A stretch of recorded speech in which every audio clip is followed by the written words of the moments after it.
BLM were the town that learned how to bury people standing up. Blackwater never looked like a place capable of violence. It looked like a postcard, a lake reflecting the sky, white church steeple, quiet streets, porches with rocking chairs that moved even when there was no wind. The kind of town people trust instinctively. That was the first illusion. The lake was the center of everything. Children learned to swim there. Couples took engagement photos there. Ashes were scattered there. And beneath it, a house waited. No one remembers when the drought truly began. Officially, it was seasonal. Unofficially, it felt like the lake was retreating on purpose, like something below needed air. The first photograph surfaced online on a Tuesday afternoon, a dark shape breaking the surface. Most assumed debris, until the drone footage zoomed in. Shingles, collapsed chimney, a roofline, a house, submerged, and chained. That word matters. Chained. Metal cables crossing over the structure and anchored to concrete blocks deep in the lake bed. Not storm damage, not erosion control, restraint. Someone had not wanted this house to rise.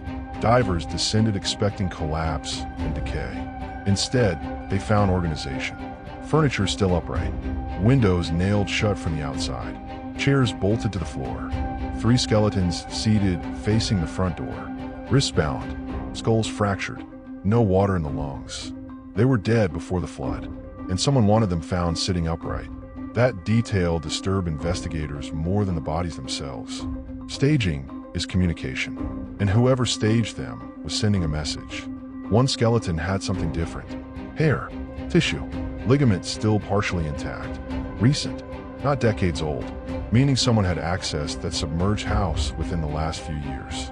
That is when fear shifted from historical tragedy to active threat, because this was no longer about the past. It was about maintenance. Someone had been maintaining silence. Detective Marcus Hale returned to Blackwater reluctantly. He left at 18, never intended to come back. He remembers the Whitaker family. Everyone does. They left town 23 years earlier. No bodies, no investigation, just absence. Except that memory isn't accurate, because dozens of residents privately recall hearing something that night. A scream, long, sustained, ending abruptly, followed by hammering. Then engines. No official emergency calls were completed that night, but telecom records show multiple attempted calls between midnight and 12:20 a.m., all disconnected. Coincidence is rare in clusters. The next morning, the Whitaker house lights were off. By afternoon, the rumor had already spread. They relocated. The speed of that narrative matters. It arrived too quickly to be organic, which means someone fed it. Within 11 days, an emergency vote approved dam expansion. Construction began rapidly. Environmental review was bypassed.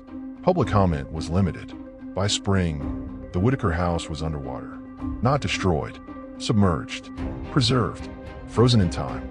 That choice was deliberate. Demolition creates debris. Submersion seals. And sealing keeps evidence contained. But here is the fracture point. The 3 skeletons found seated in the living room were not Whitaker's. DNA confirmed that. The Whitaker child was found beneath the staircase. Bound differently, killed differently, different fracture pattern, different weapon.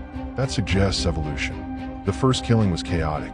Later ones were refined, efficient, learned, which means whoever committed the original act adapted over time, or someone else took over.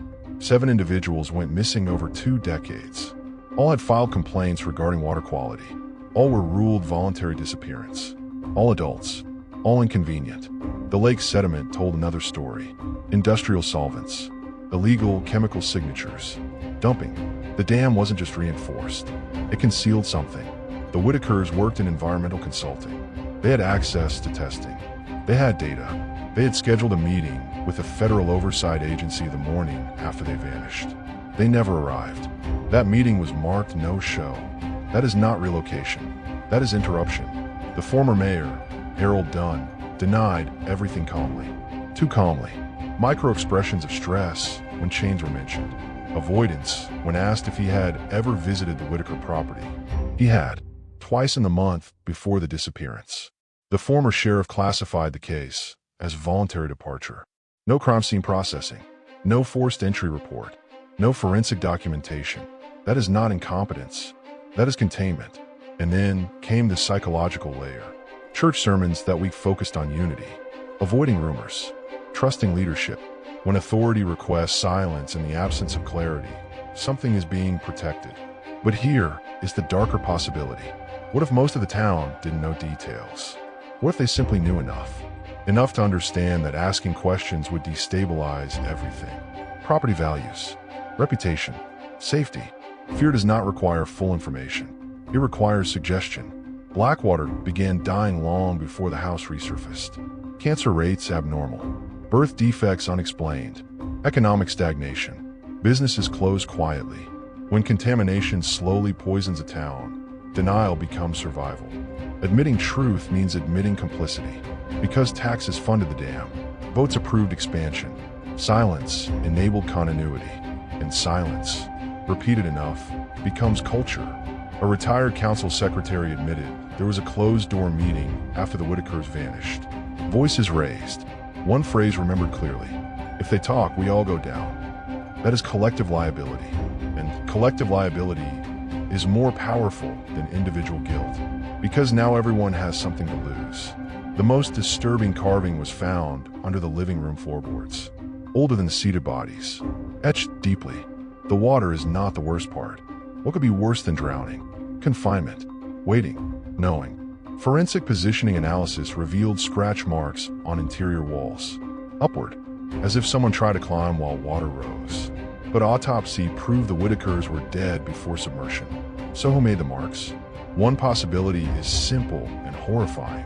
Someone survived long enough to experience the water rising.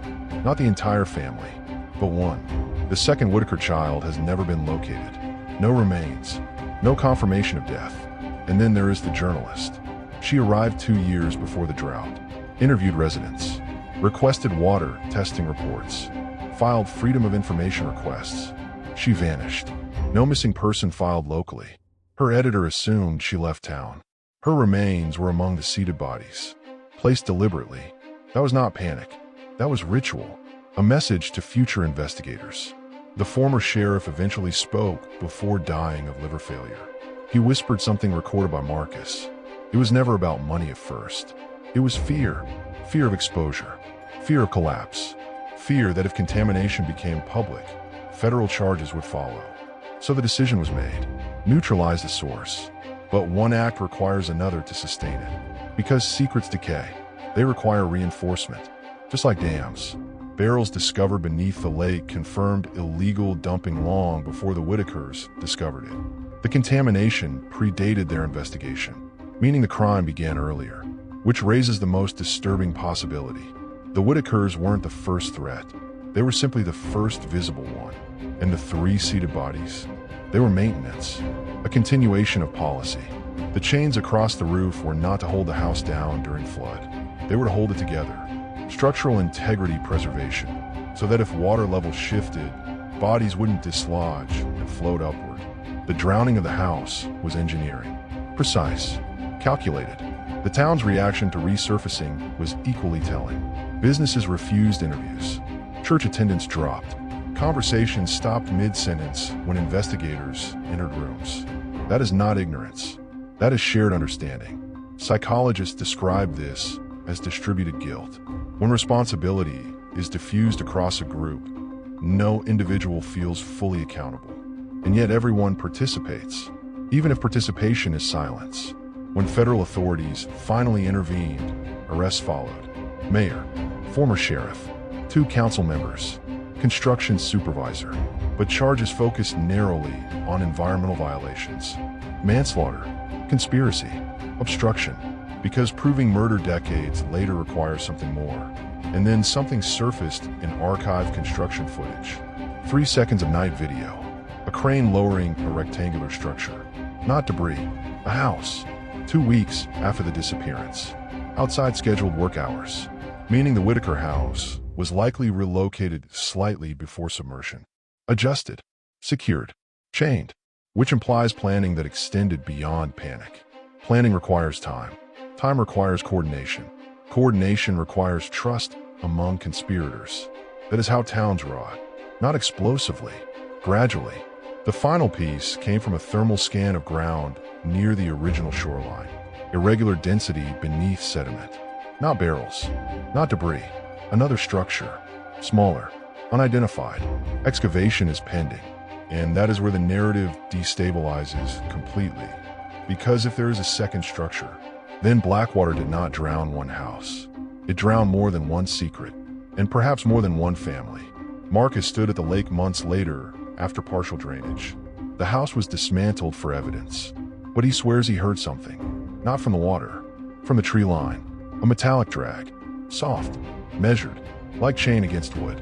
Investigators dismissed it as debris movement, but there are no chains left in the lake. They were removed as evidence, unless some were never part of the house, unless some were part of something else. The Whitaker's second child remains missing. No remains found, no confirmed death. The carving under the floorboard used present tense. They live here too. Not lived, live. That could refer to conspirators, or survivors, or something worse. Blackwater has since rebranded. New name, new signage, new real estate campaigns. The lake is full again. Water always returns. And when water returns, it covers what we cannot face. But drought cycles repeat. And when it retreats again, what else will surface? Because towns don't commit crimes. People do. And people remain.